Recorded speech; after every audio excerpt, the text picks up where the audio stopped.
Hints of betrayal slipped through at that party, but what happened next will truly shock you. I'll start from the beginning. Me and Sasha, we had this little ritual going. Every last Friday of the month, we'd grab dinner and hit the town with our buddies, Ethan and Lila Conrad. That particular night, we'd ended up at Blue Seafoods for some grub. We were cracking up, sipping on a bottle of wine, and tossing around our typical dumb jokes. After that, we rolled over to Phoenix Landing for some tunes, a bit of dancing, and a couple of cocktails, maybe a few too many for Sasha, if I'm honest. She was a knockout, though, rocking this tight red dress that didn't leave much to guess about. It was a gutsy pick, and I couldn't help but feel a swell of pride having a wife who could stop traffic. We hit the dance floor for a few fast songs, swapping partners just for kicks. A couple times, I found myself spinning Lila around while Sasha paired off with Ethan. It was all harmless fun, at least that's what I thought, until we plopped back at our table and noticed a ruckus kicking up by the entrance. "What's the deal over there?" Lila piped up, stretching her neck to get a look. Then the DJ, all hyped up, blared out that Noah Bennett, the Eagles' shiny new quarterback, had just walked in. The place went wild, whistles, clapping, the works. He strutted in, tall as hell and oozing confidence. Ethan let out a quiet whistle under his breath. "Man, didn't see a big shot like that showing up here," he said, shaking his head. Lila's eyes locked on Bennett like she was starving and he was a steak, muttering, "That guy could park his boots under my bed any day," her voice all husky. Sasha took a swig of her drink, smirking just enough to notice. "Yeah, mine too," she tossed out. Ethan's face scrunched up, and I felt this little jab of irritation poking at me. "Ladies, do I gotta remind you you're hitched?" I said, plastering on a grin that didn't quite feel real. Sasha just shrugged it off. "Oh, come on, Ryan, don't act like you've never daydreamed about flirting with some hotshot star." "Nope, can't say I have," I shot back, keeping it simple. "Give it time, Ryan," Lila chimed in, all encouraging. "Once that book of yours is done, you'll be the celebrity." "Please, spare me," Sasha groaned, rolling her eyes like it was the dumbest thing she'd heard. Then, out of nowhere, she bolted upright, practically vibrating in her seat. "Holy crap, he's heading this way." I swung around, and sure enough, Noah Bennett had peeled himself out of his booth across the club. He was working the room, table by table, signing stuff and flashing that grin for selfies. Folks were losing their minds over it. The guy was good-looking, no denying it, with this cocky little smirk stuck on his face. He finally rolled up to our table, and I tensed up. "Hey, sorry to interrupt," he said, his voice rumbling deeper than it sounded on TV. "Mind if I steal your gorgeous wife for a dance?" My jaw locked tight. I wanted to snap, "Yeah, I mind, pal," but Sasha was already nodding like a bobblehead, halfway out of her chair. Before I could even get a word out, she'd grabbed his hand, popping up like he'd pulled her with some invisible string. They floated out to the dance floor. It started with a peppy song, and they were laughing, grinning at each other like old pals. Then the DJ flipped it to a slow jam, and I watched Sasha melt into his arms, pressing up against him like they'd been a thing forever. My fists balled up under the table. "That's some crap right there," Ethan grumbled next to me. She was giggling too loud, leaning in so close I thought she'd crawl onto him. Then I saw it, his hand slid down and gave her but a quick squeeze. I was up and storming across the club in a heartbeat. "Keep your damn hands off my wife!" I barked, my voice wobbling with fury. Bennett cocked an eyebrow, sizing me up. "It's a free country, man. You got an issue?" Sasha just smiled at me, cool as ice. "Ryan, chill out, don't make a big deal," she said, like I was the one overreacting. My pulse was hammering in my ears, but I fired back anyway. Bennett just smirked, looking entertained. "Maybe if you kept her happy, buddy, she wouldn't be out here with me, huh?" That flipped my switch. I shoved him hard, not caring how huge he was. He pushed back, and I stumbled into a bar stool, nearly eating it. People started hollering. Everything went red. I swung at him, my fist smashing into his jaw. Pain shot through my knuckles like lightning, but he staggered back, looking stunned for a split second. Then he clocked me right in the mouth, and I tasted blood. We went at it, tumbling into the bar, sending glasses and bottles crashing everywhere. Somewhere in the chaos, he slammed a knee into my gut, and I wheezed, barely staying on my feet. The crowd was either cheering or freaking out, I couldn't tell. Then, out of the blue, Ethan barreled into Bennett, hauling him off me with this crazy strength.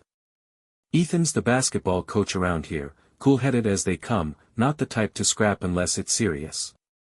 But there he was, clutching Bennett's shirt like a vice, jaw tight as steel. "You think you can grope somebody's wife, huh?" he growled, swinging a wild haymaker. His face was all twisted up with anger. Bennett ducked just in time, then jammed an elbow into Ethan's ribs.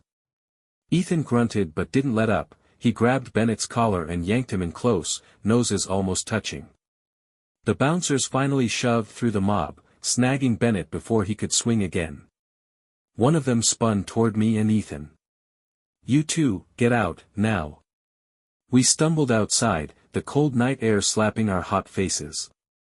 "Thanks, man," I said to Ethan, swiping blood off my lip. He let out a long breath, shaking his head. "What a damn mess." "Let her crash it off," he mumbled, getting Lila settled in his jeep. Sasha wobbled next to me, her heel snagging in the doorway. I caught her just before she face-planted. "Jesus, Sasha," I muttered, clamping my arm around her waist to hold her up. "I'm good," she slurred, flapping her hand like it was no big deal. She wasn't good, not by a long shot. I sighed, yanked the car door open, and eased her into the seat. She flopped back with this little satisfied huff. The ride home was dead quiet except for her ragged breathing. Her head lolled against the window, hair sticking to her sweaty forehead. She stank of booze and that jerk's cologne. My hands gripped the wheel so hard my knuckles went white. I ought to say something, wake her up, demand to know what the hell she was thinking. But why bother? She'd either forget it or play dumb. I pulled into the driveway, killed the engine, and opened her door. She stirred, shoving me off with a lazy hand. "I can walk," she mumbled, then immediately crashed into me. I threw her arm over my shoulder and dragged her to the door.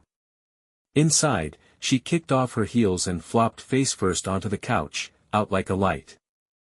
I stood there a minute, staring at her, my wife, the woman who swore she'd stick by me, the same one who was all over some guy an hour ago.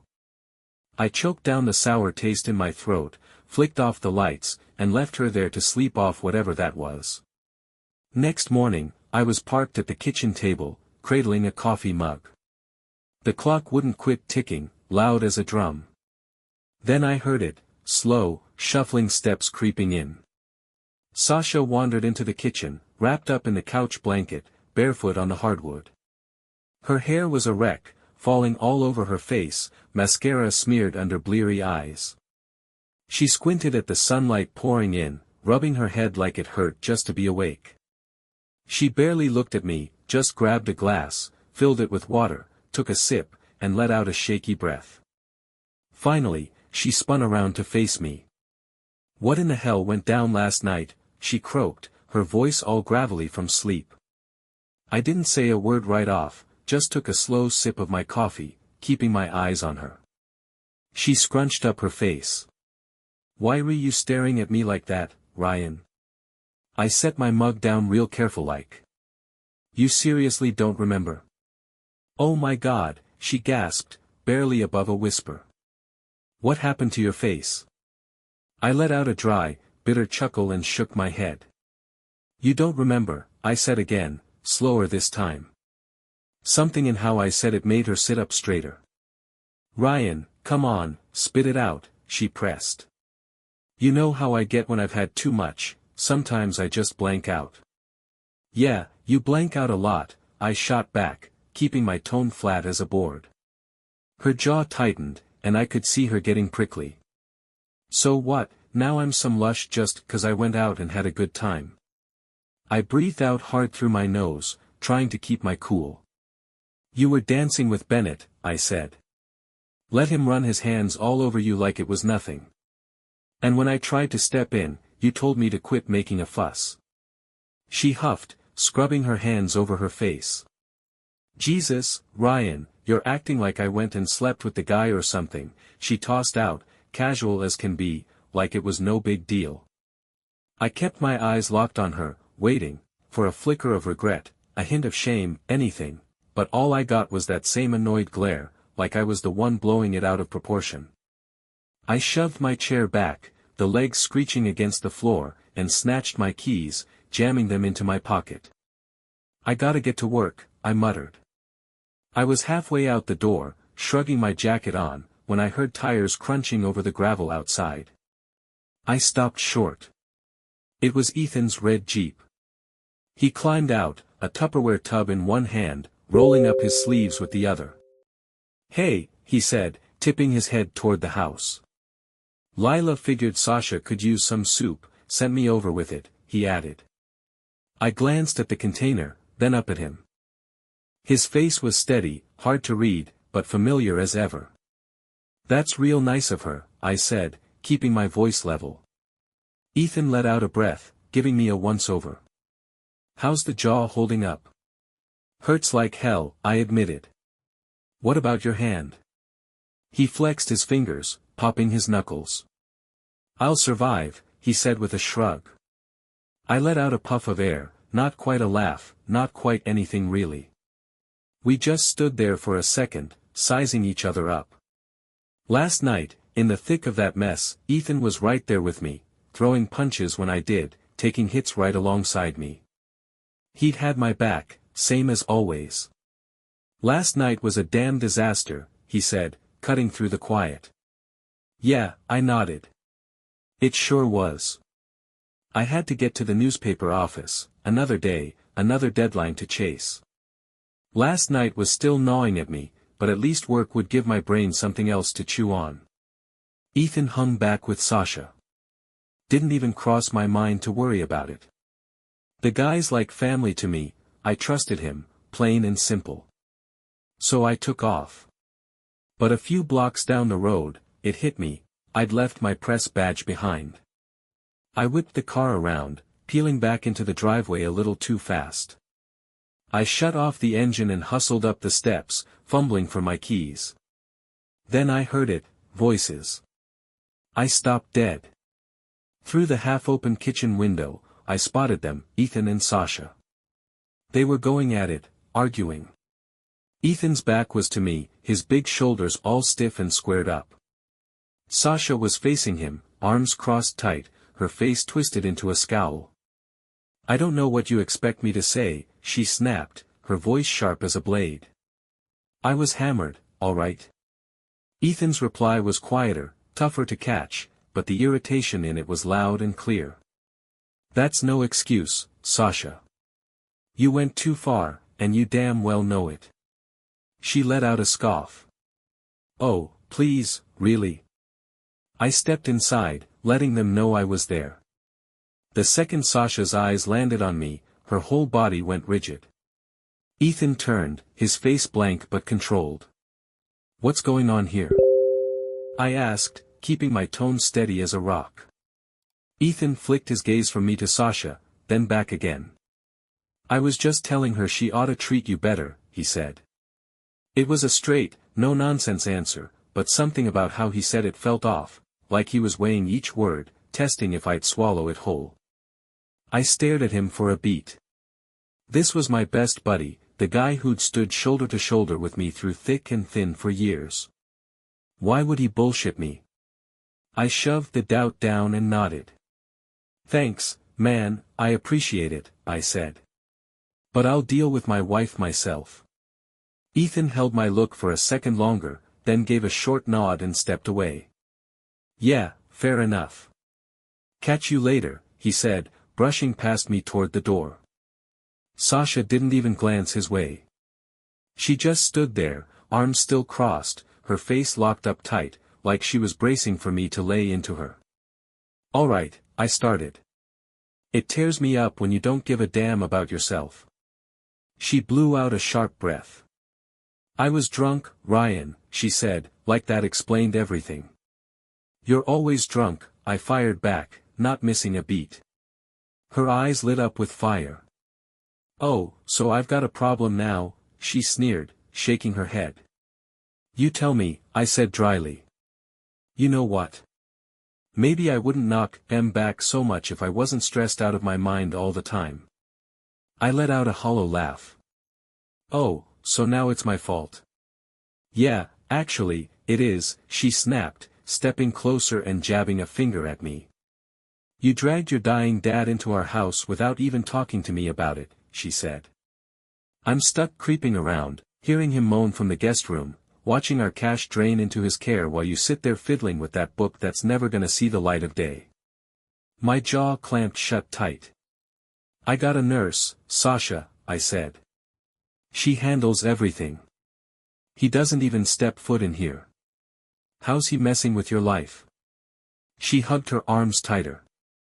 "The money, Ryan," she shot back. "That nurse is sucking us dry. Meanwhile, you're barely scraping by with those articles, and that book. You've been at it forever. Maybe quit playing the starving artist and start bringing in some real cash." Something inside me turned to stone. "I pull my weight," I said, voice steady. "I bust my ass, pay all your bills. And I'm working on my book. Maybe you could try lifting me up instead of kicking me down every chance you get." She rolled her eyes hard. "You want a cheerleader? Finish something for once." My phone buzzed, slicing through the thick air. I glanced at it, the paper, probably wondering where I was. I gripped it tight and exhaled. "This ain't done," I said, already heading for the door. Sasha didn't say a word. Didn't ask when I'd be back. Just stood there, arms crossed, lips mashed into a thin, pissed-off line. I looked at her, really looked. This was the woman I fell for, the one I married, the one I used to crack up with over dumb little jokes and pull close when the nights got cold. Now, she felt miles away, like there was this invisible wall between us we couldn't figure out how to bust through. And still, even with the boozing, the arguing, and the way last night sliced me open deeper than I'd ever admit, I still loved her. Deep down, I still figured we could patch things up. If she was willing to try. If we both put in the work. 'Cause marriage isn't supposed to just crumble like that, right? And I wasn't ready to throw in the towel, not yet, anyway. The newsroom was its usual madhouse when I walked in. Phones blaring, keyboards hammering away, voices tripping over each other. The morning still sat heavy on my shoulders, but I shoved it down deep. Work was my escape, the one place where stuff actually added up. Ryan. My editor, Owen Mitchell, barked before I could even drop my bag. My office. Now. His voice cut sharp, no patience in it. I stepped in, shutting the door behind me, bracing myself. He didn't mess around, just slid a folder across his desk. I grabbed it, flipped it open, and my gut flipped with it. "Noah Bennett?" I said, keeping my tone steady even though I felt sick. "You want me to sit down with him?" Owen leaned back in his chair, eyeing me like he was reading a book. "He's the hottest name in sports right now," he said. "We land this exclusive, it's a big score for the paper. You're the guy I trust to nail it." I let out a slow, tight breath, my fingers digging into the folder a little too hard. "I can't take this one." Owen's eyebrows shot up. "What do you mean, you can't?" he said. "This is a slam dunk, Ryan." I snapped the folder shut. "Get somebody else." The room went dead quiet for a second too long. Owen stared at me, trying to crack whatever was going on in my head. "What's the issue here?" he pressed. I blew air out my nose. "I just don't want it." He shook his head, letting out a frustrated huff. "Come on, Ryan, You don't get to pick and choose like that, he said. I need you on this. I'm not doing it, I said, my voice hard as concrete. Owen's face darkened, his jaw tightening up. You're serious? Yeah. He leaned forward, planting his elbows on the desk. Look, I don't know what's eating you today, but I can't have my people dodging assignments 'cause they're not in the mood. You don't want the work, I don't got work for you. I met his eyes, feeling something lock into place inside me. Then I guess I'm done here, I said with a nod. His gaze flickered, shock, maybe, but I didn't stick around to find out. I turned, walked out, snagged my bag, and left the newsroom without a glance back. The second those doors swung shut, it hit me like a ton of bricks. I just torched my job, no parachute, no plan B. But weirdly, I felt lighter, like I'd shed something I didn't even know was weighing me down. That night, I headed to the guest house, the porch steps groaning under my boots. Inside, the lights were low, throwing long shadows across the cramped little room. Dad was parked in his chair, a blanket tossed over his legs, his eyes snapping to me as I walked in, something wild in them, like urgency or maybe dread. Hey, old man, I said, forcing a grin. How you holding up? He tried to talk, but it came out all jumbled, a mess of slurs, his face twisting with aggravation as his mouth fumbled what his brain was screaming to say. I stepped closer, laying a hand on his shoulder. Easy, Pop, no rush. He shook his head, then grabbed the notepad off the table, his shaky hand scratching out one jagged word, she. I frowned. She. His grip on the pen tightened, and he jabbed at the paper, his breaths getting short and ragged. I tracked his stare over to the kitchen counter. A dirty coffee mug sat next to a folded towel. The nurse had been by earlier. You talking about the nurse? I asked, keeping my voice quiet. He blinked once, hard. His fingers twitched around the pen, but he didn't write more. A cold knot twisted up in my gut. I tried to tell myself I was jumping to conclusions, maybe he was just pissed off or mixed up, struggling to spit it out. But I knew my dad. Even after the stroke stole his words, his mind stayed razor-sharp. If he was fighting this hard to get something across, I couldn't brush it off. That night, I rigged up some little cameras around the house, nothing fancy, just tucked away where nobody'd spot M. If Dad was sounding the alarm, I had to know what the hell was up. 2 days later, I was perched on the edge of my bed, staring at my laptop. My fingers hovered over the trackpad, stuck, unsure. I wasn't even sure what I was hoping to catch, maybe the nurse swiping some cash or loafing around when she should have been looking after Dad. But when I hit play, my stomach clenched so tight I thought I'd puke. The grainy footage flickered on, timestamped from yesterday afternoon. The guest house door was shut, Dad knocked out asleep. The camera I'd stashed by the living room bookshelf had a clean shot of my place. And right there, smack in the middle, was Ethan, wearing my robe. I blinked, my brain scrambling to catch up, when it got worse.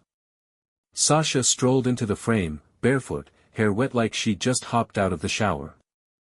She said something, too quiet to catch, giggling as she slid a hand across his chest.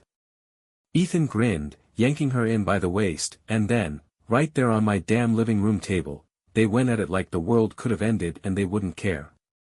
My face went cold, blood draining out, leaving nothing but ice behind. I couldn't move, couldn't even breathe. This wasn't some sloppy, drunken slip-up. The way they grabbed at each other, the rhythm of it, it was smooth, like they'd done it 100 times. My hands balled into fists as it sank in. Ethan, my best friend, the guy who'd thrown down with me in that bar fight just nights ago, the one who'd hung back with Sasha after I left for work. That night at the bar, did he jump in 'cause he was jealous too? Had he watched Bennett pawing at her and felt the same fire I did? Did he need to be the only one putting hands on her? I'd thought he was backing me up, standing up for me. Turns out, he'd been banging my wife behind my back the whole damn time. The video kept rolling, but I slammed the laptop shut, my hands trembling like crazy. A bitter, freezing fury coiled up in my gut. I'd seen plenty. I tore out of there, driving to Ethan's place without a second thought, the road a blur under me. My knuckles went white, strangling the steering wheel. Rage burned hot in my chest, but underneath it was something uglier, something empty. Lila opened the door when I got there, her face pale as a ghost, eyes puffy and red like she'd been crying for hours. Lila must have clocked it the second I stepped in. My jaw was clamped tight, my breathing all jagged. She didn't even bother asking what brought me there. Instead, her voice broke as she whispered, "You know, don't you?" I pushed inside, easing the door shut behind me. "Did you?" I asked, my words coming out clipped, barely holding steady. Tears welled up in her eyes, no dodging, no sugarcoating it.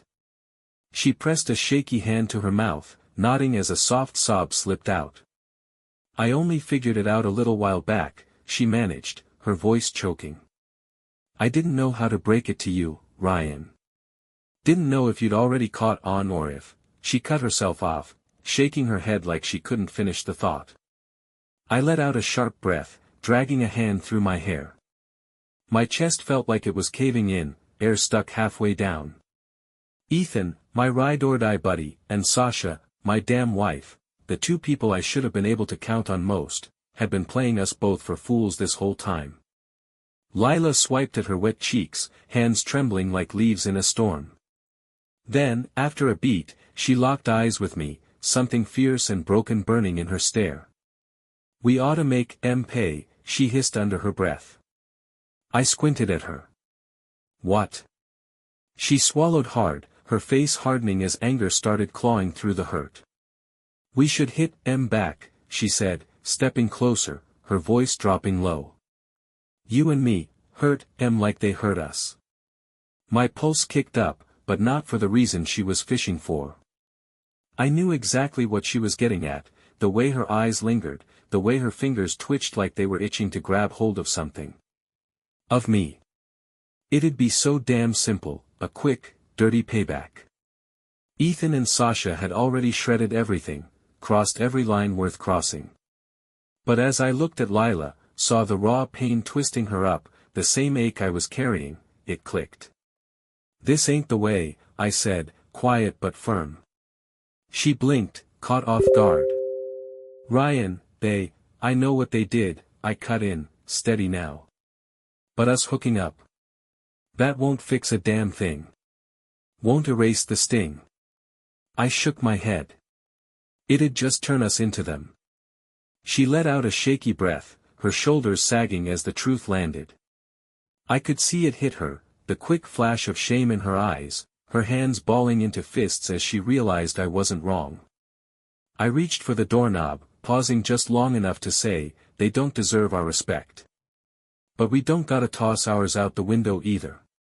I was gone before she could toss another word my way. 'Cause I knew this mess wasn't over, not even close. I kept the cameras rolling.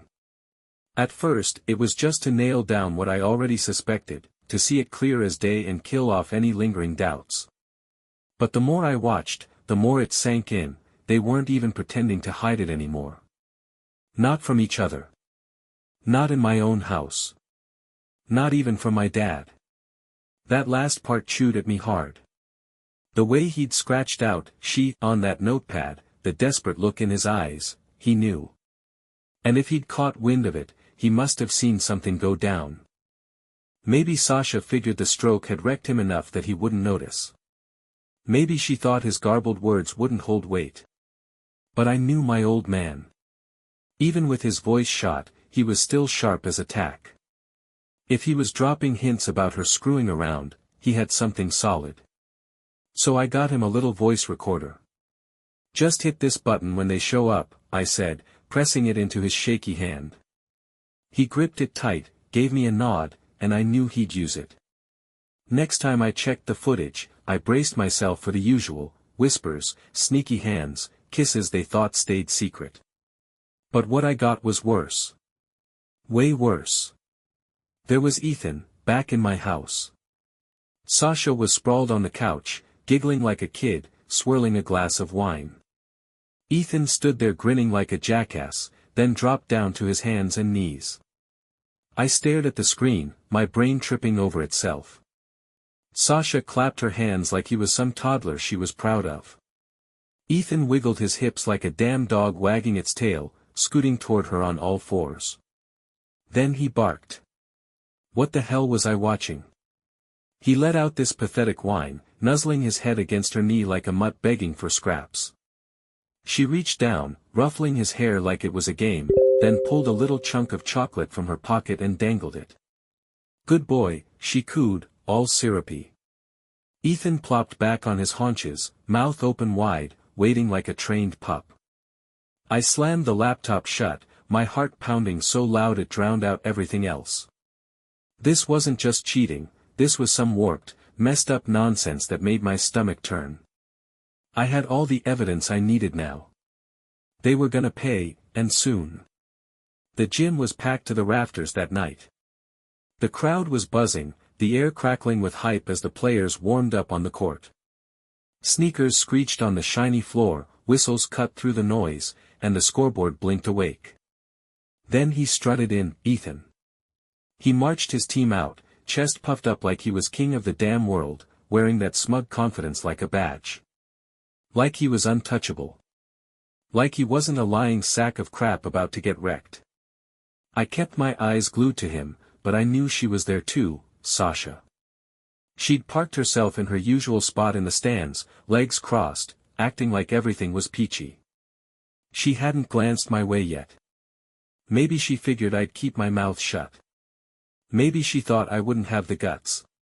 She was dead wrong.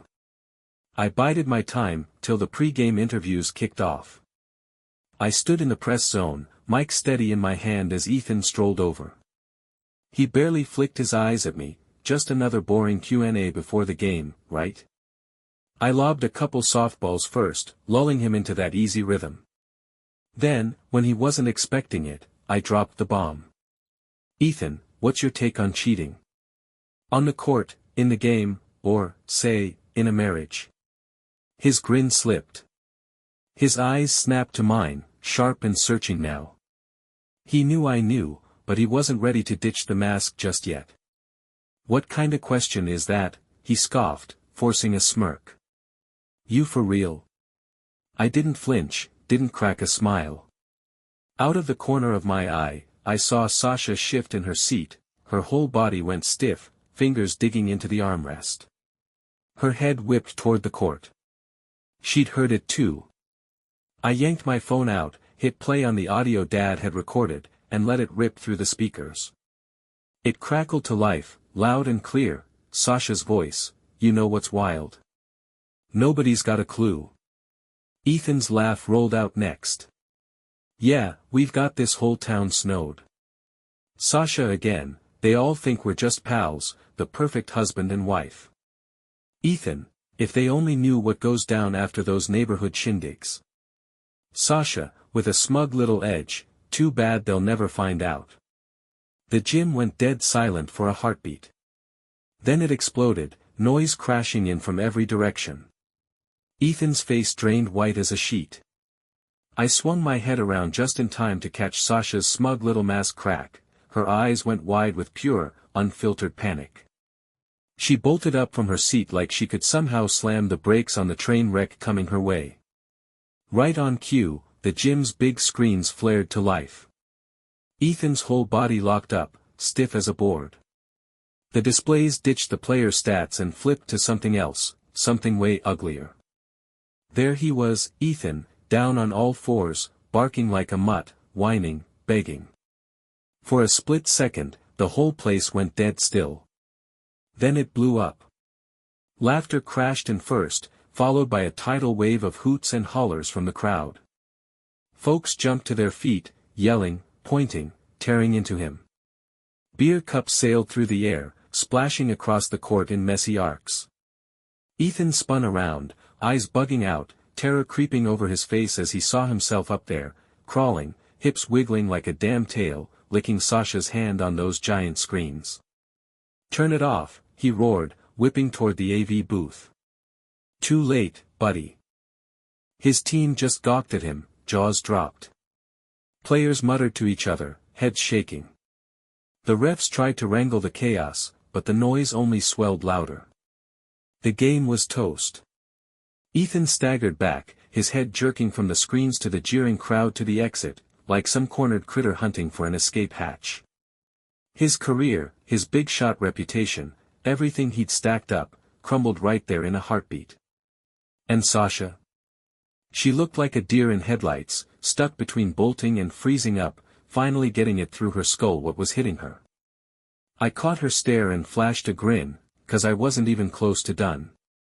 Next morning, I marched down and filed for divorce, no waffling, no looking back. Sasha picked her path, now she could choke on the fallout. But that wasn't enough for me. I wanted blood. So I sued him. Alienation of affection. North Carolina's one of the last holdouts where you can still pull that card, a nasty, old-school law that lets a screwed-over spouse haul the other guy into court and bleed him dry.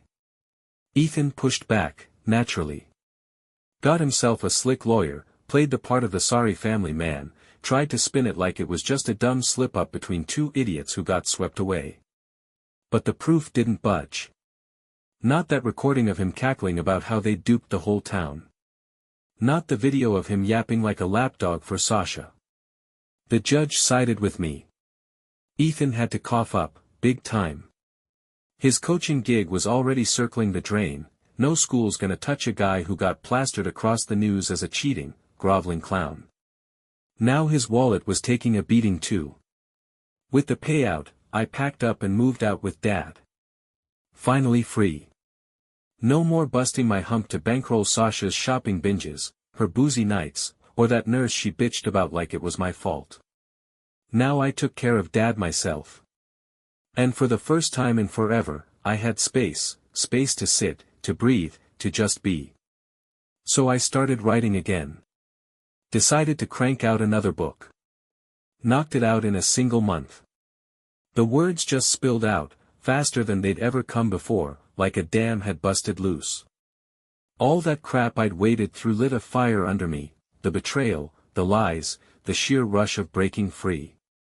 I finished it. And it didn't just hit the shelves, it blew up. A bestseller. A gut-punching, no-filter tale about getting stabbed in the back. About being played. About a woman who thought she could toy with two guys and skip off without a scratch. People ate it up. They talked about it non-stop. They knew her. Sasha wasn't just the chick who torched our marriage anymore, she turned into the biggest fraud in my story. And for me, this wasn't the end of the road. It was just the start.